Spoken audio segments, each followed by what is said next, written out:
What's going on, everybody? Welcome back. Today we're going to be talking about Agatha Harkness. We're doing a little preview for her. Her offers should be going live any day here soon. We just had Wong go out with the Red Star Orbs a couple of days ago. I was surprised that her offers didn't drop right away, because that's what happened with us with Heartless Strange and Wong. His offers dropped right after Strange left the Red Star Orb. So, yeah, don't know when, but hopefully within the next couple of days we're going to see Agatha drop here into offers, and we'll be able to get our hands on her. So today we're going to basically just go over her stats, talk about what you should be looking forward to in terms of T4's and ISO ahead of time, and just kind of break that all down. So if you guys do enjoy this video or find it helpful, make sure to hit that like button, share, and subscribe. Let's dive right into it. So Agatha Harkness is part of this Darkhold team that's going to be like the new meta team. Very, very good. She's got a lot of debuffs. She can also call adjacent targets to attack with her basic. And it's a pretty strong basic that assist call doesn't transfer over to her striker bonuses. But yeah, I mean, she's got some great stuff in her kit. So let's start here with her kit overall. So her basic attacks the primary target with 275% piercing. If the primary target is piercing, deals 5% of this target's max health, plus 1 deflect up to a maximum of 3 to self on all Darkhold allies. Call in 1 random adjacent Darkhold ally to attack the primary target. Called ally gains minus 50% damage for this attack. In arena, call 2 random adjacent Darkhold allies to attack the primary target instead. A little bit of nice arena synergy there with 2 random adjacent allies instead of 1. So automatically you can tell that she's not going to want to be in on the end. You want to bring her in a little bit and probably put her next to Wong, because Wong's basic can clear negative effects from Darkhold allies. And since you're going to be using this after a few turns, yeah, it's probably a good idea to bring in Wong next to Agatha so that he can be called to attack, and then he can also cleanse negative effects. Now, outside of arena, you could probably use this in like war or something. You put Agatha on the end, and then you put Wong next to her, and then you can guarantee that she'll call Wong to assist. Possibly. We'll see how it all plays out once we in the future. Binding Enchantment is her special. Attacks the primary target for 250% piercing and applies slow. If the primary target has slow, bonus attack for 180% piercing and applies stun. And if the primary has stun, bonus attack for 180% piercing, prolong the duration of all negative effects, excluding ability block and stun by 1. So the way this reads is that it has an order of operations. She attacks, applies slow. If that target then has slow, attacks again and applies stun, and if that target has stun, then you attack again. So this special deals a lot of piercing damage and prolongs negative effects. So yeah, this one's pretty good, and you're gonna usually follow this up after you use the ultimate, which is RuneScape, and attacks all enemies for 100% piercing, a bonus attack 2 times for 100% piercing. Apply heal block for 2 turns and offense down for 2 turns to all enemies. Stuns the Hero Mystic Blast with the highest damage, and stuns the Hero Mystic Controller with the highest damage. Heals self and all allies for 35% of this character's max health. Bury yourself and all Darkhold allies for 30% of this character's max health. Gains 2 ability energy for each Mystic enemy up to a maximum of 6. This attack gains 50% bonus focus for each Mystic enemy. This ultimate, yeah, does a lot of stuff, and basically this is a counter to your Eternals, because Icarus and Cersei are your Mystic Blaster and Mystic Controller enemies with the highest damage. They gain like 50% bonus damage as it is in arena. They do a lot of damage. So this is going to stun both those characters. Yeah. And then everyone gets heal block and offense down for 2 turns as well. Plus the ability energy. Yeah, she's pretty much built to be your counter to the Eternals. Like, all her kits really screams beating up on Eternals. Like, here the basic deals 5% of the target's max health if the primary target is a Mystic, which also applies into her bonus ISO attack up here if you do want to put Striker on her, which we'll get to ISO here in a minute. And then like this stun. Like, stun is the one debuff that Eternals can't really do anything with, because if they're stunned, then they can't clear negative effects, they can't heal themselves back up. There's a lot of stun in her kit. It's basically tailored to beat Eternals. So Agatha is what we're kind of waiting on to see how we can start countering Eternals a bit better than these kind of like rock, paper, scissors, like bringing like Zemo or Cable or something. It's going to be interesting to see how Agatha handles all this. And then you get to her passive. Oh boy, this passive is long. On spawn, gain 2 death proof. When this character or any Darkhold ally drops with 30% max health for the first time, clears Disrupted on that character, flips 2 negative effects and a positive effects on that character, applies defense up and stealth, and bury that character for 30% of this character's max health.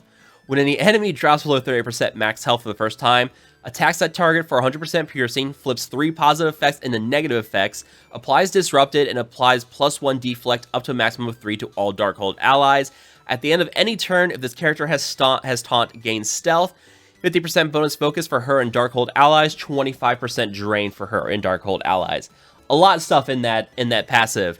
Actually, when I was doing testing, I did find it funny that you could use, like, if you tapped on her passive in the middle of battle, the text actually went off the screen. Like, that's how long this passive is, which is a little ridiculous. Like, that's when you kind of need to bring in, like, scrolling text or something, because if you're in the middle of battle and you forget what her passive does, you go to tap on it, and you're missing part of the text. But, yeah, this is a very, very verbose passive, and, yeah, this is it's interesting with mirror matches because of this, where she's triggering her passive on her team first, and then she attacks, like, the enemy team. So, like, if someone on your team falls below 30% health, this triggers first on your character, clearing the disrupted, flipping negative effects into positive effects, etc., etc. And then the enemy Agatha, if you're doing a mirror match, then applies hers, where these negative effects then come into play. So it's made mirror matches really, really interesting. Thankfully, we have Safeguard on the team, so if you quickly take someone down the enemy Darkhold team, then they have Safeguard, and then the enemy Agatha's not flipping and not applying Disrupted, etc., etc.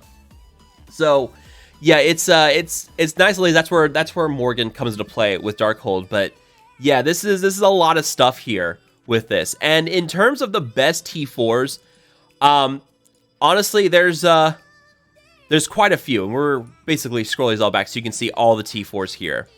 So, in my opinion, the best T4 for her is going to be this ultimate here. This is really where you're going to be countering Eternals. Like, if you're running into arena and the enemy doesn't have Darkhold yet, this is the 20%. This is the stun to both Icarus and Cersei. This is really, really good. 20% of this character's max health as barrier is also really good. She's going to use this ultimate her first turn. So you get that extra barrier in, and once you get Morgan into play, you get that 30% bonus max barrier up to 60% of your character's health. So, you know, this is gonna work really, really well. This is a really, really good T4. In terms of others, this basic T4 is also really, really good because of an arena. It calls 2 random adjacent allies. So you're going from 1 to 2 in arena. This is a really, really good T4. This is where you change position. You bring in characters like Wong or Scarlet Witch or Morgan next to her. And yeah, this basic gets a lot more powerful with that T4. In terms of her others, this 25% drain is really, really good. I would not say it's necessary, but it is pretty freaking good. Actually, no, you know what? Thinking about it now, because of how often Wong is attacking, I would say, yeah, this is up there. This is another one you should really be investing in. The only T4 I wouldn't necessarily invest in for a while is going to be her special. 60% piercing for the primary and secondary attacks. She's doing a lot of damage with this already. Does even more damage, another 180% piercing damage with this, which is not bad. But, you know, this is, considering that there's other mechanics on this team that get more with the T4, this is one I'd probably say is nice to have, but by no means necessary to have on the team. So finally, let's talk about the character stats here. Number 1, Agatha Harkness has the highest focus in the game. That is because of her passive here, but this is where I recommend running Skirmisher on Agatha. In testing so far, I haven't really noticed too much of an issue with applying negative effects. Like, her ultimate here gets 50% bonus focus for each mystic enemy. And when you're doing Darkhold mirror matches, that's 250% bonus focus on this, which is not bad. The real thing here is this, like the slow, the stun, and, you know, making sure she applies those. That's a really good focus stat, but if you start looking at resist, for example, like, look at this. Morgan Le Fay has 36,000 resistance on equal levels here. So this is where Skirmisher really starts to come into play, because you want that speed down. You want that stun on Morgan, because you want to keep Morgan under control. You don't want the enemy Morgan using her time rewind. Don't want her using that ability. So, you know, ways you can control her, like the stun and speed down with that special. Skirmisher is really, really good on Agatha for this. In terms of secondary ISO for her, I mean, the Striker is not bad because it's applying deflect, but it's there's better strikers on the team. Wong's a really good striker. Morgan's a really good striker on the team. Both those characters have much better striker attacks, in my opinion. So I would not really go for striker on her. Raider works really, really well. There's a lot of bonus attacks here, like multi-hit attacks. Like you hit 3 times with the special here. You're hitting the entire enemy team here, and you get 50% bonus crit chance and crit damage with Heartless Strange on the team. So Raider works really, really well with her if you're not using Skirmisher. I've been using Raider. I've really enjoyed it. I'll probably switch to Skirmisher at some point, do some testing with that, see if I can get more consistency with this in mirror matches. But, you know, outside of arena and mirror matches against Darkhold, Raider works really, really well for her. I highly recommend Raider. Skirmisher works really well too. Yeah, both those are pretty good. In terms of healer, I wouldn't do healer because there's no real healing in her kit. There's nothing here that really helps with that. In terms of her health, we're going to look at her health. I mean, Morgan's number 1 there. And Agatha, if we look up Agatha's down here at 454,000 health. So, like, healer ISO with her is not going to do a lot. She does get 50% bonus max health with Morgan on the team. So you're looking at closer, what, 675, 700,000 health at that point, which is a decent chunk. But, you know, healer, I wouldn't really worry about healer for her. And Fortifier, I mean, I could see arguments for Fortifier on Wong because of how much he's taunting. But I really worry about Fortifier with Agatha.